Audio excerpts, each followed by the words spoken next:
Buenos días. Vamos a continuar entonces con la tercera sesión sobre precedentes de observancia obligatoria. Bien, en materia de registro de predios, ¿no?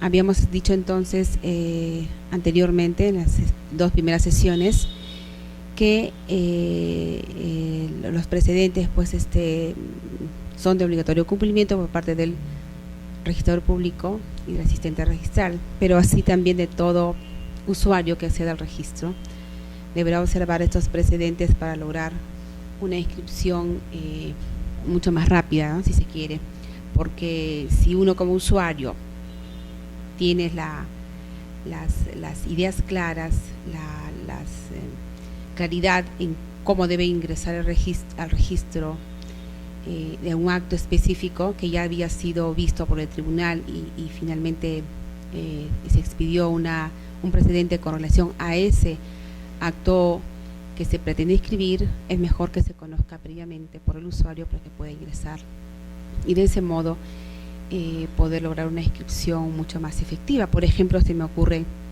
¿no? que entre otros aspectos muy usuales, cuando hay una compra-venta de un porcentaje de acciones y derechos, ¿no? El tribunal ha dicho con claridad pues que, y también se ha recogido en el reglamento de inscripciones del registro de predios, que resulta necesario que cuando se transfiere un porcentaje de acciones y derechos, es necesario que se especifique con claridad cuál es el porcentaje que se transfiere. Por ejemplo, si es un copropietario de un 10%, y hay muchos otros copropietarios que entre todos se completan un 100% del inmueble, es necesario que si él transfiere, por ejemplo, un 2%, se señale expresamente en la escritura pública que lo que transfiere es el 2%, no con relación a su porcentaje que posee, o sea, no con relación a su 10%, sino más bien con relación a todo el predio, la integridad del 100% del inmueble. De tal modo que si el usuario conoce ese precedente, que ya está recogido ahora en el reglamento de inscripciones, va a ser mucho más rápido, mucho más efectivo su inscripción. De modo que cuando ingrese, el registrador no va a tener por qué observar el título, porque va a encontrar la claridad de que ese 2% que está transfiriendo ese copropietario es con relación a la integridad del inmueble, o sea, el 100% menos el 2%, ¿no? Hablamos de un 98% que queda. Pero bueno, en este caso, si este copropietario de su 10% vende el 2% con relación a la integridad, le va a quedar en consecuencia un 8%. Y de esa manera vamos a tener una partida registral mucho más clara y mucho más ordenada. Vamos a saber que la persona que adquirió un 2%, ese 2% es con relación a la integridad del inmueble. Y si se hace la suma, va a calzar entre todos los copropietarios el 100%. Diferente, por ejemplo, de hace mucho tiempo atrás, muchas partidas, en donde se señalaba que si ese mismo copropietario posee un 10%, vende un 2% de su 10%, ya la cosa es diferente. Ese 2% no es con relación al inmueble, sino con relación a su 10%. Entonces las partidas quedaban bien confusas, porque había un 2% de un comprador con relación al 10% de ese copropietario. Entonces habría que hacer unas operaciones mucho más con más cuidado para poder determinar cuánto tiene cada copropietario. Y así las partidas registrales un poco que resultaban confusas. Hoy se trata de que las partidas estén claras y por eso es que la importancia de este precedente, ¿no? Entonces, y la importancia de conocer los precedentes no solo por quienes calificamos títulos, sino la importancia de conocer de quienes acceden al registro, para que todo sea más fluido y se logre la inscripción mucho más rápida, que es lo que la idea o la intención de nuestros reglamentos, de nuestras normas, ¿no? La intención del reglamento general, del reglamento de inscripciones, de todos los registros, es que se logre una inscripción, se propenda siempre a las inscripciones y no a las calificaciones negativas. Bien, entonces, continuando, había mencionado en las dos sesiones anteriores algunos precedentes con relación a la ley 26.639, que es la ley que establece el plazo de caducidad de medidas cautelares, ¿no? Específicamente demandas, embargos Esto basado en el artículo 625 del Código Procesal Civil. Posterior al Código Procesal, de este Código Procesal, este artículo mención, aparece la Ley 26.639 en el año 1996. Esta ley es la ley conocida como Ley de Caducidades, y basado en este artículo 625 del Código Procesal Civil, regula la formalidad y regula qué medidas, qué cargas, qué gravámenes van a ser objeto de levantamiento de cancelación con la formalidad que ahí se establece, ¿no? Y basado en el artículo 625 del Código Procesal Civil. Ante muchas observaciones de diversos tipos, cuando empezó a aplicarse esta ley, hubo en consecuencia apelaciones. El tribunal ha visto una serie de ellas y finalmente ha logrado expedir algunos precedentes. Yo he mencionado en las 2 sesiones un promedio de 7 precedentes sobre puntos específicos, temas específicos, pero relacionados con esta ley de caducidades, con la ley 26.639. Y como son un poco dispersos, yo prefiero ahora aclarar y explicar cómo es que funciona esta ley, para que el tema sea mucho más claro, ¿no? Bien, como repito, el artículo 625 del Código Procesal Civil, que es la base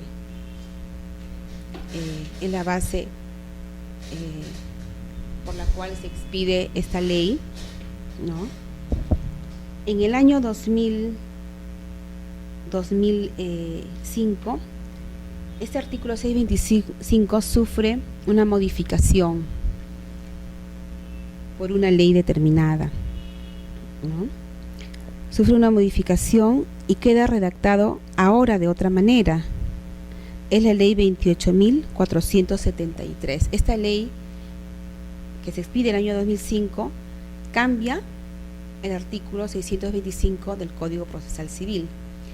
Pero la ley 26.639 fue expedido en el año 96, es decir, antes de la modificación. Entonces, lo que se reguló en esta ley fue basado en el artículo 625 primigenio. Yo quiero primero aclarar cómo fue el primigenio, cómo se reguló y cómo hoy se regula, y por eso los precedentes, para un poco aclarar el tema, porque aún ahora, a pesar de los cambios normativos y a pesar de la casuística y la jurisprudencia, sigue habiendo una suerte de confusión por parte de los usuarios, ¿no? El artículo 625 del Código Procesal Civil, no modificado, se refería a la caducidad de las medidas cautelares y se refería a toda medida cautelar. En el registro existen muchas medidas cautelares inscritas, ¿no? Medidas cautelares que tienen dictadas al amparo del Código de Procedimientos Civiles de 1912, dictadas al amparo del actual Código Procesal Civil. Entonces, hay partidas que tienen muchos embargos, muchas medidas dictadas al amparo de ambos códigos, ¿no? Entiendo yo que una de las razones por las cuales se expide la ley 26.639 es un poco para lograr depurar, lograr limpiar muchas partidas ya antiguas con cargas, con gravámenes, con medidas inscritas y que ya debieron ser levantadas en su momento, que por algún motivo no fueron levantadas. Entonces, un poco la idea es depurar y limpiar partidas registrales, entre otras razones, y se expide esta ley, en la cual, como vamos a ver, se señala una formalidad muy simple para poder levantarlas, ¿no? Para poder cancelar estas medidas cautelares. Bien, entonces, el artículo 625 decía, ¿no?, que toda medida cautelar caduca a los 2 años de consentida o ejecutoriada la decisión que amparó la pretensión garantizada con esta, y la caducidad opera de pleno derecho, siendo inimpugnables los actos procesales destinados a hacerla efectiva. ¿Qué quiere decir? Que todas las medidas cautelares, en principio sin excepción, decía el 625, que podían ser canceladas al amparo, podían ser canceladas, ¿no? Y nos hablaba en ese primer párrafo de un plazo de 2 años de consentida o ejecutoriada, dice la decisión que amparó la pretensión garantizada con la medida cautelar. Sabemos que un proceso cautelar existe porque existe uno principal, ¿no? En el proceso judicial hay un proceso principal que se sigue, por ejemplo, una obligación de dar suma de dinero. Si el accionante quiere de alguna manera asegurar y garantizar pues el cumplimiento de la decisión final, solicitaba la anotación de un embargo, por ejemplo, en el registro y se inscribía, ¿no? Entonces, este caso se refiere a que inscrita esa medida cautelar y luego, por ejemplo, que en poco tiempo, hablemos de aquí se inscribe hoy la medida cautelar, ¿no? Garantizando o asegurando esa futura decisión en el proceso principal, y a los 3 meses se dicta la sentencia. Esa sentencia queda consentida de repente a los pocos días, de acuerdo a la ley, y a partir de ese momento se contaba los 2 años, ¿no? Los 2 años para hablar de esta primera parte del 625 del Código Procesal Civil, es decir, eran medidas cautelares que se inscribían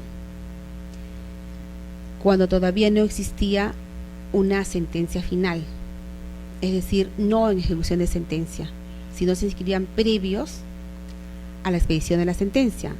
Este primer artículo se refería a estos casos. Entonces, tenemos que se inscribe una medida cautelar. Hoy, por ejemplo, de aquí a 3 meses termina el proceso principal con una sentencia, la cual queda consentida en pocos días, y a partir del día siguiente empieza a computarse el plazo de 2 años. Pasa 2 años y el día siguiente ya el interesado podía solicitar la cancelación de esa medida cautelar. Estaríamos hablando entonces con un aproximado de 2 años y 3 meses. Y con 2 años y 3 meses ya el usuario puede solicitar al registro el levantamiento de esa medida cautelar dictada al amparo de cualquier código, no señalaba. Entonces se podía levantar por caducidad, porque pasó los 2 años de consentida esa resolución final, ¿no?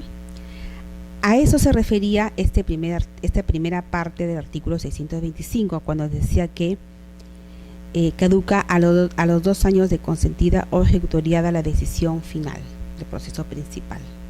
Entonces estamos hablando de que son 2 años más algún tiempo más para poder levantar y solicitar el registro de levantamiento de esta medida. La segunda parte decía, sin perjuicio de lo dispuesto en el primer párrafo, o sea, sin perjuicio de los 2 años, ¿no? Toda medida caduca a los 5 años contados desde la fecha de su ejecución. ¿Qué pasa? Si el registro llega hoy, el mismo supuesto, llega hoy la resolución y se inscribe la medida cautelar, sí o sí esta medida cautelar iba a caducar o caduca a los 5 años de su ejecución, o sea, se cuenta a partir de mañana 5 años y al día siguiente ya se puede solicitar la cancelación por caducidad. Eso es sin perjuicio de lo establecido en el primer párrafo, sin perjuicio de los 2 años. Entonces, así estuvo este artículo que se refería a cualquier medida cautelar dictada al amparo de cualquier código, tanto de procedimientos civiles como del Código Procesal Civil, y así se vino utilizando, ¿no?, este artículo. Ahora, se expide la ley del año 1996. La ley 26.639 se expide basado en este artículo. Esta ley contiene 3 artículos, ¿no? 3 artículos, sabemos que son toda medida cautelar tendría que ser levantada y cancelada por caducidad. Si nos basamos solo en el artículo 625, hablamos de medidas cautelares, que son embargos y demandas. Sin embargo, al expedirse esta ley, el año 96, hace referencia a 3 artículos. Miren, el primer artículo de esta ley señala la formalidad. ¿Y en qué casos? Nos dice que el plazo de caducidad previsto en el artículo 625 del Código Procesal Civil, el que acabamos de señalar, las 2 partes, ¿no?, que contiene, dice, el plazo de caducidad se aplica a todos los embargos y medidas cautelares dispuestas judicial o administrativamente. Entonces aquí está metiendo también el tema de embargos, por ejemplo, de medidas cautelares dispuestas administrativamente. En el registro tenemos una serie de embargos, en su mayoría, por ejemplo, dictados por el ejecutor coactivo, ¿no?, que proveniente de la administración pública. Provienen, por ejemplo, de Indecopi, de la SUNAT, de diversas municipalidades, Banco de la Nación, etcétera, ¿no? Entonces, hay una serie de medidas cautelares dispuestas administrativamente. Estas medidas, según esta ley, también podían ser levantadas, o sea, no solo las provenientes de un proceso judicial, sino también las provenientes del órgano administrativo, ¿no?, que lleva a cabo a través de los ejecutores coactivos. Entonces también estas pueden ser, de acuerdo con esta ley, pasibles de levantamiento por caducidad. Y continuó, y decía, todas pueden levantarse incluso con anterioridad a la vigencia de dicho código, ya sea que se trate de procesos concluidos o en trámite. O sea, con esto nos decía pues que se aplicaba para todos los casos, incluso los dictados anteriormente.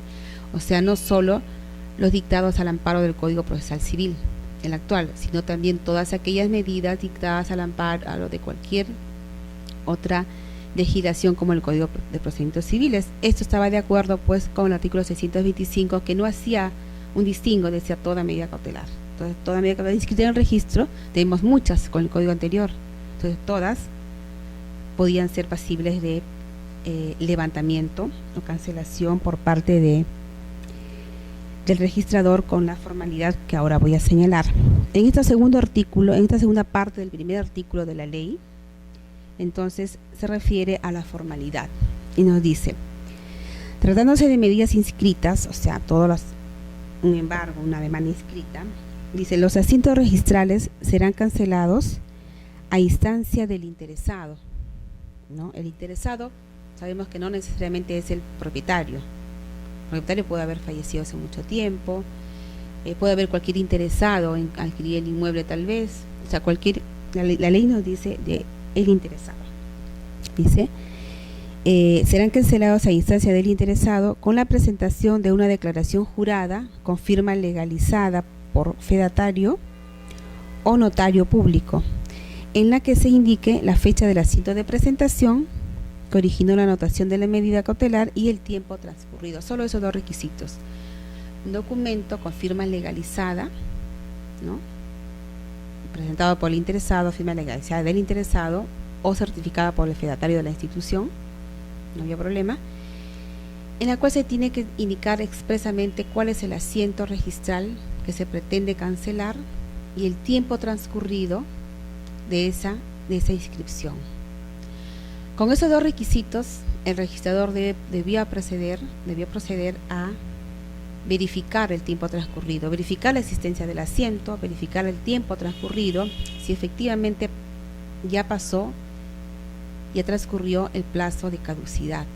Y si es así, el registrador, con el solo mérito de esos documentos, debía proceder a levantar o a cancelar estas medidas cautelares, ¿no?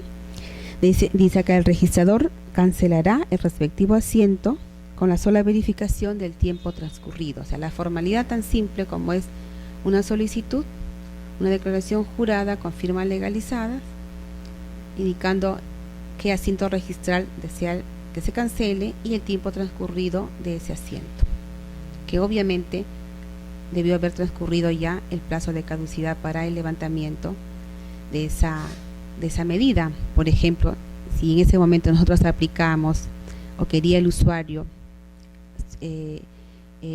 ampararse en el primer párrafo del artículo 625,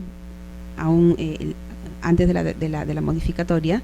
Entonces tenía que adjuntar la solicitud, tal como dice en este segundo párrafo que acabo de leer, la solicitud simple con la firma legalizada, pero a su vez adjuntar el documento o el documento que es la resolución consentida que acredite que ya pasó los 2 años, ¿no?, de consentida o ejecutoriada esa resolución del proceso principal.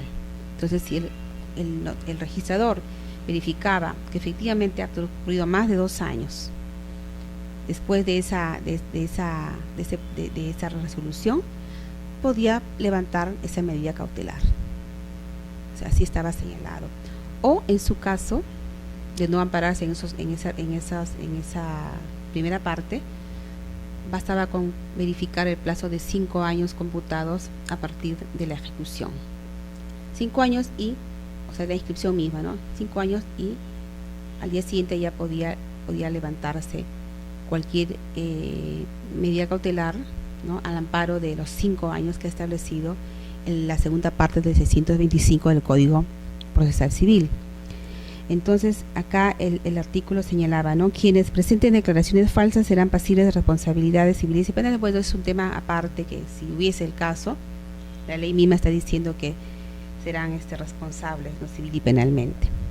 Bien, entonces este primer artículo nos hablaba de la formalidad, principalmente la formalidad y en qué casos procedía. Hasta ahí, todo de acuerdo con el artículo 625 del Código Procesal Civil, sin mayor problema. El segundo artículo de esta ley 26639 hace referencia a los embargos definitivos y otras medidas, dice, de ejecución trabados bajo las normas del Código de Procedimientos Civiles. Nos hablaba de medidas de ejecución, o nos habla de medidas de ejecución. Y dice que en estos casos, trabados al amparo del Código de Procedimientos Civiles, caducan en el plazo de 5 años, contados desde la fecha de su ejecución, ¿no? Son 5 años desde la fecha de su ejecución. Bien, entonces, en esos casos, todos los embargos, por ejemplo, todas las medidas que fueron dictadas al amparo del Código de Procedimientos Civiles en proceso de ejecución, obviamente aquí cabe pues aplicar los 5 años. Eso está de acuerdo también con el artículo 625, porque nosotros habíamos dicho que la primera parte del 625 se refería pues cuando todavía no había una sentencia final, o sea, se dio la medida cautelar antes de la sentencia. En cambio, este segundo artículo de la ley se refiere más bien a aquellos ya dictados en ejecución de sentencia. Por lo tanto, aquí sí va a proceder siempre el plazo de caducidad a los 5 años de la fecha de la ejecución. Hasta aquí, todo de acuerdo con el artículo 625 del Código Procesal Civil no modificado, ¿no? De acuerdo, 2 años, 5 años, la formalidad, con eso se venía levantando o cancelando todas las medidas cautelares de ese tipo. Bien, el artículo 3 de esta ley, más bien, ya de manera, bueno, el legislador ha querido introducir otros aspectos más. Si el 625 se refería solo a medidas cautelares, bien, este artículo 3 introduce otros temas, introduce gravámenes, introduce resoluciones.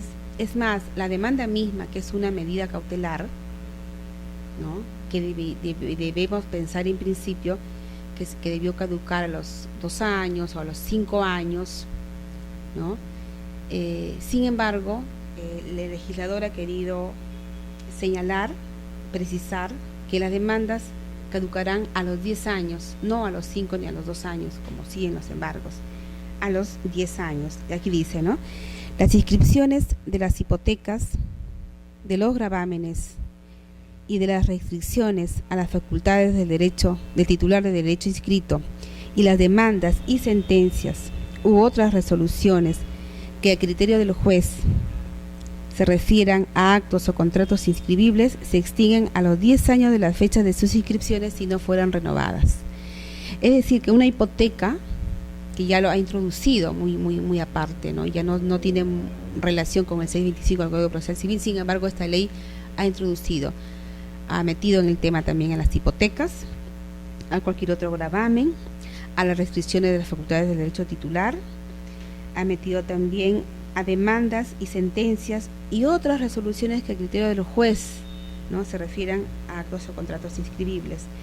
Entonces, todos estos nos dice que caducarán a los 10 años de la fecha de sus inscripciones. Por ejemplo, si una hipoteca, un gravamen cualquiera, una restricción o una demanda se inscribe hoy día, ¿no?, esta se va a extinguir a los 10 años de las inscripciones.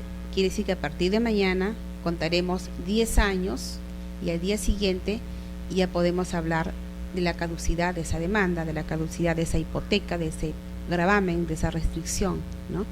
Y muy bien el interesado podría solicitar al registro la cancelación de esas, de todos esos gravámenes, hipotecas y resoluciones, y podría solicitarse la cancelación. ¿Cómo? ¿No? Se viene efectuando, ¿no? Hay muchos casos en que ya se cumplió, ¿no? Muchísimos se habían cumplido ya hace mucho tiempo y se ha levantado una serie de gravámenes, de embargos, ¿no?, de demandas, de restricciones, etcétera. O sea, sí se ha venido aplicando en virtud de esta ley, pero como repito, no estaba de la mano con el 625 del Código Procesal Civil, pero sí porque el legislador quiso introducir estos aspectos. Pero también hizo una precisión en este último párrafo de este artículo 3º de la ley que estamos comentando, ¿no? Dice que la norma contenida en el párrafo anterior, es decir, los 10 años, la caducidad de 10 años de las demandas, de los gravámenes, hipotecas, restricciones, etcétera, o demás resoluciones, dice, cuando se trata de gravámenes que garantizan créditos, caduca entonces a los 10 años de la fecha del vencimiento del plazo del crédito garantizado. ¿Qué quiere decir esto? Básicamente relacionado con las hipotecas. Las hipotecas, por lo general, cuando uno hipoteca un inmueble, pide un préstamo. Entonces, ese préstamo obviamente es garantizado con la hipoteca. Eso suele suceder permanentemente, y sobre todo el acreedor hipotecario por lo general es un banco, una entidad del sistema financiero, ¿no? Entonces, ¿qué sucede? Que hay un plazo del crédito. Hablemos, por ejemplo, de 10 años. Entonces, si yo quiero un inmueble, lo inscribo su hipoteca a favor del banco X, entonces se inscribe ahora, pero yo tengo 10 años para pagar mi crédito hipotecario. Entonces, acá ya no se va a aplicar los 10 años, no se va a computar a partir de la fecha de la inscripción, como decía la primera parte del artículo 3º, sino más bien tengo que aplicar este segundo párrafo de este artículo 3º que dice que va a caducar a los 10 años, pero a la fecha contados a partir de la fecha del vencimiento del plazo del crédito garantizado. Quiere decir que si yo inscribo hoy día mi compra-venta, inscribo hoy día también la hipoteca y tengo 10 años para cancelar esa deuda, entonces se va a computar de aquí a 10 años. Al día siguiente, pasados los 10 años, recién podemos contar los 10 años de la caducidad, para hablar de la caducidad, o sea, 10 años más, y al día siguiente recién se puede solicitar el levantamiento o la cancelación por caducidad de esta hipoteca, ¿no? De esa manera es como se opera esa segunda parte, ¿no? O sea, los 10 años se conmutarían no luego de la inscripción, sino luego del vencimiento del plazo del crédito, ¿no? Cuando vence, estamos hablando de aquí 20 años, vence, y de ahí ocurren los 10 años. A los 10 años, y recién después de los 10 años, que ha pasado el plazo para poder pagar el crédito, al día siguiente recién computo los 10 años. Pasó los 10 años y recién estamos hablando entonces de un plazo de caducidad, ¿no? Hablemos, si lo hacemos hoy día, estamos contando de aquí 10 años más 10 por de caducidad son 20 años, 10 del crédito y 10 de caducidad, 20 años. Al día siguiente ya, pero hay muchos casos y muchas inscripciones de ese tipo, ¿no?, que sí se logró hacer el cómputo y finalmente se lograron levantar. Acá viene un tema, y uno de los precedentes es que cuando ¿qué pasa cuando el acreedor hipotecario es una entidad del sistema financiero? Se vino levantando, ¿no?, un porcentaje no preciso, un porcentaje de inscripciones de hipotecas a favor de entidades del sistema financiero.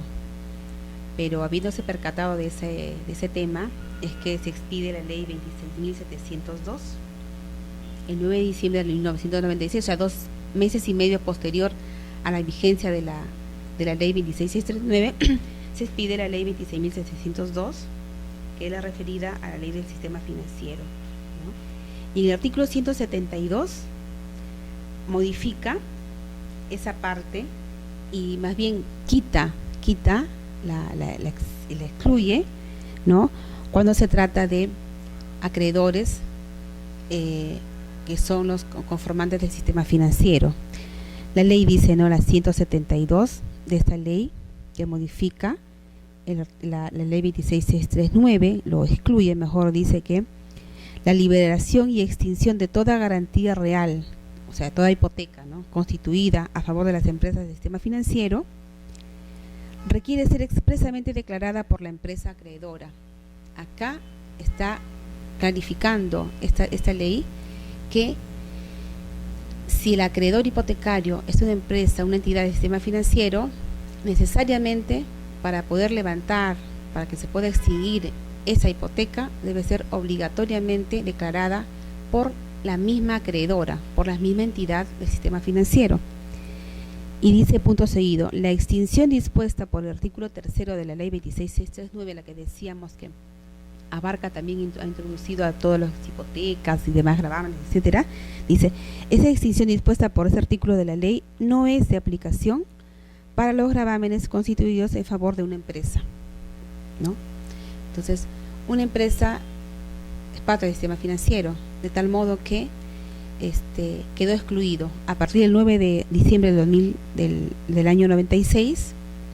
Entonces ya no resultaba aplicable cuando este artículo 3, cuando la acreedora es una entidad del sistema financiero, ¿no? Entonces quedó excluido. Hay un precedente que señala que hay un tiempo corto, que son 2 meses y medio aproximadamente, en los cuales sí es posible levantar, y se levantaron. Hoy queda como precedente, ¿no? Y dice que en ese lapso, entre la vigencia de la ley 26.639 y el cambio, que fue el 9 de diciembre del año 96, hay 2 meses y medio en los cuales que si en ese lapso se cumplió el plazo de caducidad de una hipoteca, por ejemplo, cuyo acreedor es una entidad del sistema financiero, pues procede su levantamiento. O sea, sin mayor problema, porque en esa época estuvo vigente la ley 26.639, no modificada aún, ¿no? Diferente es que cuando ya caduquen después del 9 de diciembre, obviamente resulta de aplicación esta ley que nos dice que la caducidad ya no opera para entidades del sistema financiero. Entonces, con eso estamos aclarando ese precedente que señala pues que cuál es el plazo de vigencia, ¿no? Que sí se podía levantar y que fue finalmente modificado. Hoy en día no podemos levantar salvo que en ese lapso haya cumplido su plazo de caducidad, ¿no?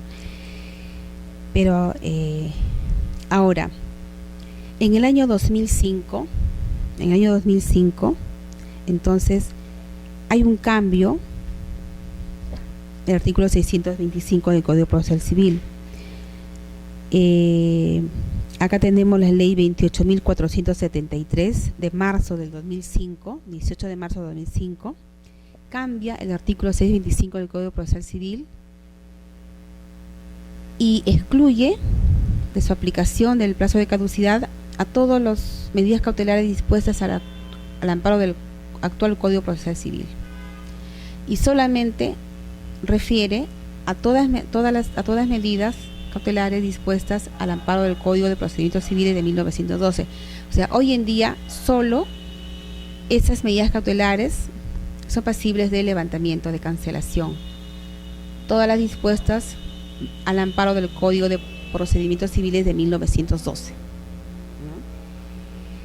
Dice, ¿no?, en los procesos, extinción, el artículo 625 hoy día dice lo siguiente, ¿no?, extinción de la medida cautelar concedida con el código derogado, o sea, con el Código de Procedimientos Civiles de 1912, solo referido a eso, ya excluye totalmente a las medidas dispuestas al amparo del actual Código Procesal Civil.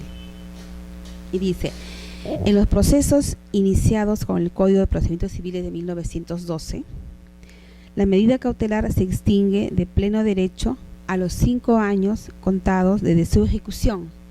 Es decir, se inscribe hoy, bueno, hablamos del código anterior, se inscribió a una determinada fecha y de ahí 5 años desde la inscripción, o sea, desde la ejecución de esa medida, que es la inscripción misma, son 5 años, estamos hablando del plazo de caducidad de esa medida cautelar. Nos dice que se extingue de pleno derecho a los 5 años desde su ejecución, o sea, desde su inscripción. Si el proceso principal no hubiera concluido, ¿no?, entonces podrá el juez, a pedido de parte, disponer la reactualización de la medida. Esta decisión requiere nueva ejecución cuando implica una inscripción registral. Yo no sé si actualmente existan casos en donde tenga que reactualizarse la medida por la existencia de un proceso principal existente y que se inició con el Código de Procedimientos Civiles de 1912, muy antiguo, no creo. Pero si fuese el caso, uno puede reactualizar todavía esa medida cautelar y se reactualiza antes, obviamente, del plazo de caducidad. También hay un precedente, que lo mencioné en las 2 primeras sesiones, que se refiere a que cuando se reactualiza, obviamente una medida cautelar, las actuales, las que caducan, son solo las dictadas al amparo del Código de Procedimientos Civiles. Bien, si no ha pasado el plazo de caducidad de 5 años, entonces puede, aunque hoy en día no creo que exista, pero puede muy bien reactualizarse, ¿no?, pero siempre que no haya transcurrido los 5 años, porque si ha transcurrido los 5 años ya no se puede reactualizar. Ese precedente se refiere a eso, solo se reactualiza cuando todavía no ha cumplido el plazo de caducidad. Si ya cumplió la caducidad, entonces con la caducidad ya murió, tendrá que inscribirse nuevamente en la medida. Pero si no hubiese caducado, no pasó el plazo de caducidad, muy bien puede reactualizarse cualquier medida. Actualmente con las que no caducan son las expedidas con el Código Procesal Civil. Sin embargo, vemos que en la práctica los jueces se equivocan de repente y siguen enviando reactualizaciones de medidas cautelares. Ya no resulta necesario. ¿Por qué? Porque como ya no caducan, no tiene sentido reactualizar una medida cautelar dispuesta al amparo del Código Procesal Civil, ¿no? Las actuales, ¿no? Salvo que sea una pues por ahí que se haya dictado aún vigente la normativa anterior y que por ahí venza el plazo y se pueda, pero serían las menores, ¿no? Hoy en día no sería necesario una reactualización toda vez que no caducan estas medidas cautelares dispuestas con el Código Procesal Civil actual, ¿no? Entonces, así funciona la reactualización de esa, y el presidente lo señala y lo precisa en ese aspecto, ¿no? Ahora, decíamos que la actual redacción del 625 del Código Procesal Civil solo está referido a las medidas, ¿no?, dictadas al amparo del Código de Procedimientos Civiles de 1912 y que solamente hablamos de 5 años contados de la fecha de su inscripción, de su ejecución. Bien, entonces aquí habría que hacer una precisión también, que si bien hoy en día son rechazadas las solicitudes de inscripción pues de un levantamiento de una medida cautelar dispuesta al amparo del actual Código Procesal Civil vigente a partir del 2005, de plano hay un rechazo y hay una calificación negativa que corresponde a una tacha cuando se solicita un levantamiento amparado de una medida cautelar dispuesta con el Código actual. De frente no amerita ninguna observación el tema porque no se va a poder subsanar, entonces hablamos de una tacha, ¿no? El título deberá ser tachado cuando se presente en este supuesto, ¿no? En el supuesto otro, con el dispuesto anteriormente, puede normalmente fluir. Pero ¿qué sucede? Que nosotros debemos tener cuidado con aquellos pedidos o aquellas solicitudes donde podamos verificar, ¿no?, corroborar en las partidas que el plazo de caducidad se cumplió antes de la vigencia de la modificación. Si yo tengo, por ejemplo, una medida cautelar, un embargo, respecto del cual me están solicitando que se levante, se cancele una medida cautelar dispuesta por el actual Código Procesal Civil, y yo puedo advertir que esos 5 años se cumplió antes de la expedición del cambio normativo de C25, o sea, antes del 18 de marzo del año 95, del año 2005. Veo que en el 2004, 2003 o en febrero de 2005 se cumplió el plazo de caducidad de 5 años, o el plazo de un embargo de 5 años, el plazo de caducidad de una demanda de 10 años, debemos proceder al levantamiento de esta medida cautelar. ¿Por qué? Porque el plazo de caducidad se cumplió antes de la entrada en vigencia de la norma. Pero si el plazo de caducidad se cumplió el 19 de marzo del año 2005, o sea, por un día, ya no resulta procedente, porque no había cumplido el plazo de caducidad antes de la expedición del cambio normativo. Entonces, podemos levantar hasta el 18 de marzo, el día en que se expide, porque la norma entra en vigencia a partir del día siguiente. Entonces, el 18 de marzo se cumple el plazo de caducidad de esa medida cautelar, procede el levantamiento, pese a ser una medida cautelar dispuesta por el actual Código Procesal Civil, porque lo adquiere su caducidad antes de la vigencia de la actual norma. Pero si la caducidad, como repito, se cumple el día siguiente, el 19 de marzo, ya no resulta procedente entonces el levantamiento por cancelación basado en el plazo de caducidad, ¿no? Entonces, de esta manera estamos aclarando los precedentes anteriores, ¿no? Relacionados con esta ley, y también señalar pues que el tribunal quiso señalar pues que en relación al artículo 3º es una causal más de extinción de la hipoteca. Nosotros habíamos dicho que hay 5 causales de extinción de hipoteca de acuerdo con el Código Civil. Sin embargo, el tribunal ha dicho que esta ley, ese artículo 3º, es una causal más de extinción de la hipoteca. Entonces, hablemos de 5 más 1, 6 por caducidad. Y también el tribunal ha dicho en otro precedente que no resulta aplicable para los casos de embargos penales, sea dispuesto por cualquier al amparo de cualquier norma, no resulta procedente por su misma naturaleza y por un análisis exhaustivo que hizo el tribunal de manera interpretación sistemática e histórica de la norma, decía. Entonces, excluido todo lo que son embargos penales, solo quedaría medidas entonces dispuestas judicial o administrativamente que sí son pasibles de levantamiento. Otro precedente que decía también que las medidas dictadas por la autoridad administrativa, por el ejecutor coactivo, solo a los 5 años de su ejecución. Eso es cierto porque no hay un proceso principal donde anexar una resolución final que quede consentida. No es el caso. Entonces solo hablamos de 5 años desde la fecha de su ejecución al amparo de esta ley de caducidades, ¿no? Entonces estaríamos así un poco clarificando los precedentes anteriores señalados en las 2 sesiones que ya hemos visto en las 2 fechas anteriores.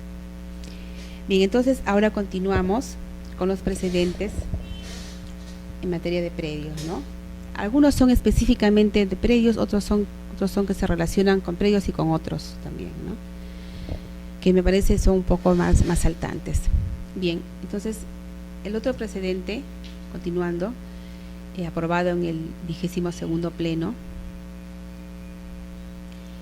se refiere pues al embargo de bien social por disposición administrativa. El embargo de bien social por disposición administrativa, dice, ¿no?, el precedente: para la anotación de un embargo coactivo sobre un bien de propiedad conyugal, es necesario que del título conste expresamente que la administración haya considerado como deudores a ambos cónyuges. Mire, acá el tema es el siguiente, ¿no? Cuando en un proceso judicial normalmente hay un proceso principal y un proceso cautelar, ¿no? El juez normalmente envía pues al registro una medida cautelar disponiendo el embargo de un determinado bien, ¿no? Y muchas veces el registrador público observa y nos dice: ojo, que acá el demandado es Juan Pérez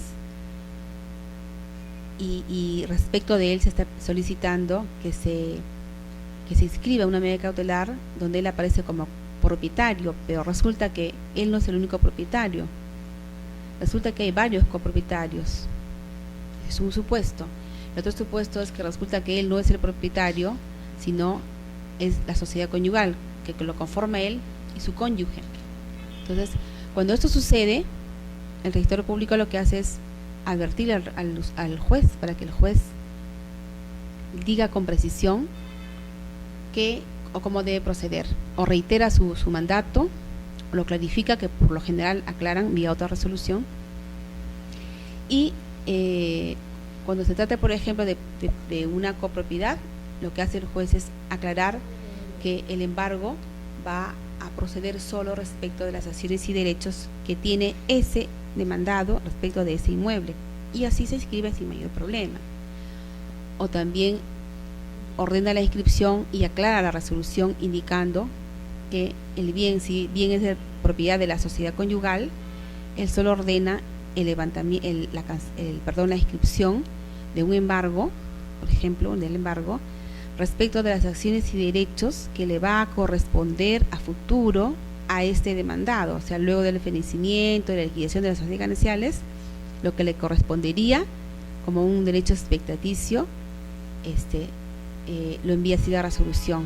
Entonces el registrador recibe y decimos, bueno, en ese supuesto, como un derecho expectaticio, lo que le va a corresponder, eso es lo que se inscribe en el registro, sus acciones y derechos que le correspondería luego del fenecimiento de las sociedades gananciales. Entonces, de esa manera es como se ha venido solucionando el tema de los embargos, ¿no? Dispuestos judicialmente, los jueces lo vienen aclarando de esa manera. Cuando se trata de un embargo coactivo, ¿no? Y el bien es de propiedad conyugal, o sea, recibimos el título y vemos que la resolución hace referencia pues a un ejecutado, a un solo deudor, ¿no? Que él es conformante de una sociedad conyugal.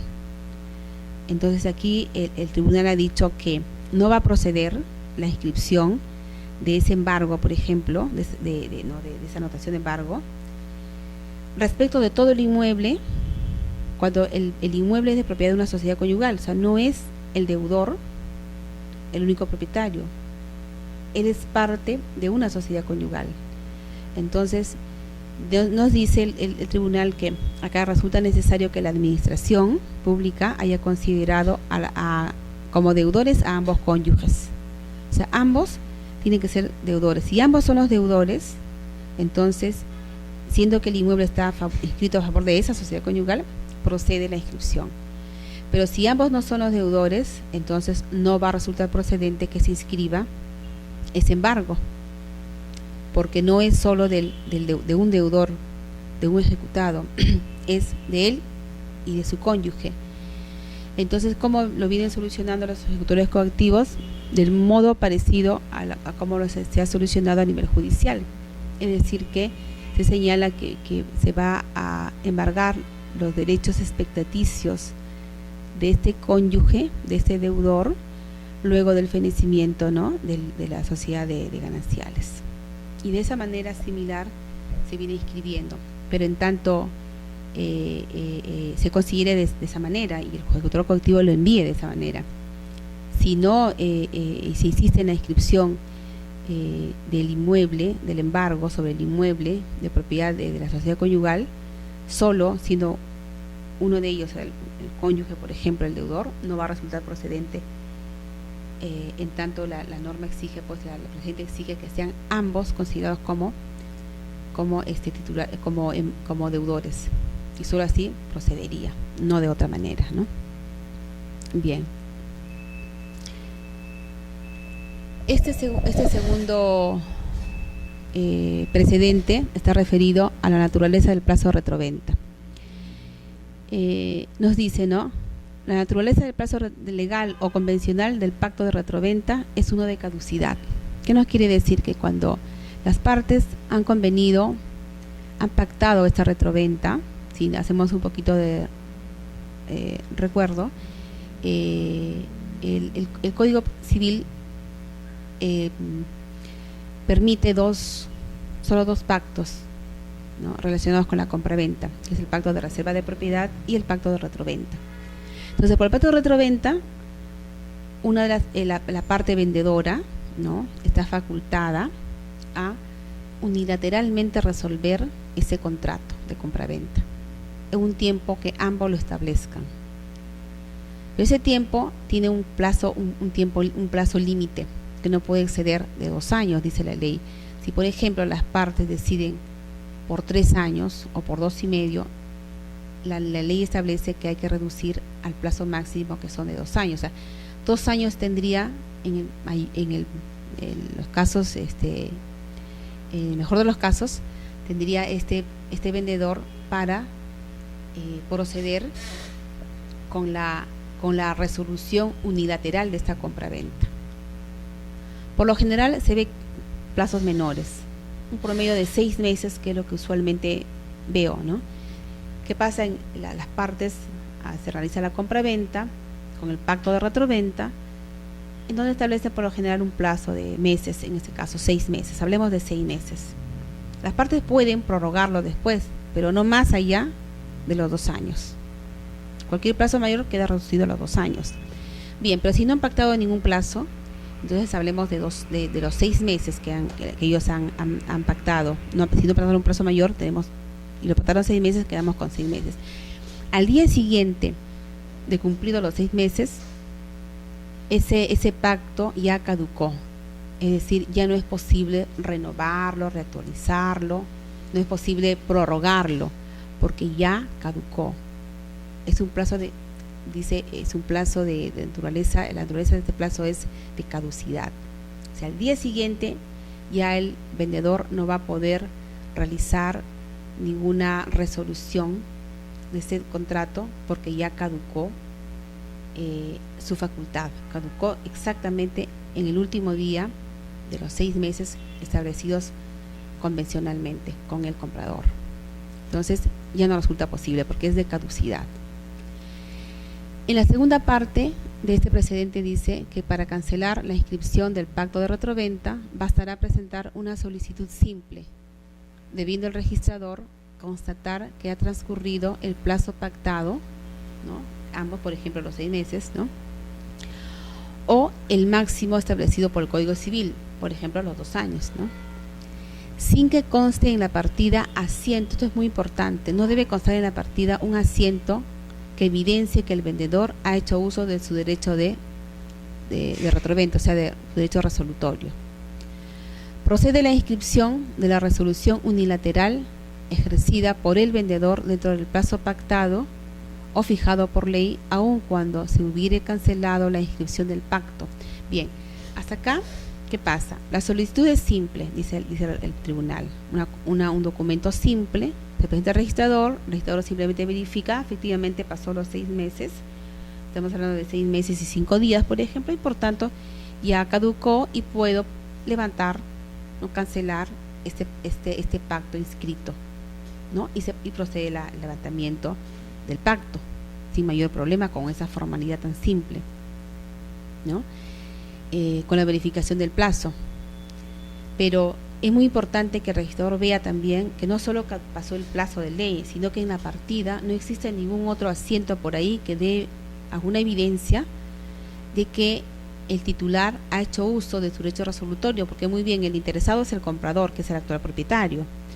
Puede estar muy atento y solicitar el registro al día siguiente, de paso de caducidad, solicitar el levantamiento de ese pacto, porque al parecer no habría hecho uso el vendedor de esa facultad que tenía. Pero en realidad no sabemos, porque de repente el vendedor ya había resuelto, pero aún no ha presentado el registro. Entonces habría que tener cuidado si hay algún asiento que evidencie que él ha hecho uso de su derecho resolutorio. Pero si no hay ningún asiento, se procede a levantar, y se levanta y sin mayor problema, y todo está ok. Pero hay una última parte que dice que ¿qué pasa? Que cuando ya se levantó el pacto de retroventa, y sin embargo después de algunos días llega la escritura pública de resolución unilateral del contrato de compra-venta efectuada por el vendedor. Y lo hizo en el tiempo en que vigente su plazo de resolutorio. Se lo hizo en ese tiempo vigente, en su plazo resolutorio, entonces no hay problema, aún esté levantado en el registro, ya no exista ese asiento vigente, más bien ese asiento ya está levantado, ese pacto, pero la escritura pública que llega después de unos días de levantamiento de ese pacto ha sido suscrita en una fecha en que este vendedor tenía la facultad de resolver, o sea, entre los 6 meses, se lo hizo de repente a los 5 meses y medio, supongamos, resolvió. Esa escritura pública deberá ser inscrita de todas maneras, pese a haberse levantado ese pacto de retroventa, porque lo hizo en su tiempo, debido a su tiempo legal, y procede entonces el levantamiento, la extinción, la resolución de ese contrato, pero siempre que no perjudique derechos de terceros, porque suponiendo que se levanta el pacto hoy día, porque ya ayer caducó el plazo de caducidad, terminó, y ahí mismo el comprador vendió a un tercero, ese tercero inscribió, y cuando llega al registro la resolución de esa compraventa, llega después de la inscripción del título del comprador, que el comprador hizo a otra persona, a un tercero. Ese tercero, al parecer, lo adquirió todo bien porque no había en la partida ningún problema.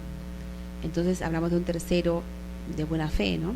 Entonces cuando llega el título del vendedor, días después de la inscripción, ¿no?, de esa compraventa que hizo el comprador a favor de este tercero, entonces ya no va a resultar procedente la inscripción, porque acá la condición es que si resulta procedente levantar esa compraventa por decisión unilateral, por resolución de parte del vendedor, pero si es que no existen terceros cuyo derecho inscrito pueda perjudicarse con dicha resolución, y obviamente con esa resolución sí se extinguiría, se perjudicaría el derecho del tercero, ¿no? Entonces no resultaría procedente. Pero si no vendieron a nadie, no hay ningún tercero que pueda estar perjudicado, entonces procede la extinción, la cancelación de ese contrato de compra-venta por resolución unilateral del vendedor. Bien, con esto damos por terminado esta tercera sesión y quedamos así para la próxima clase. Gracias.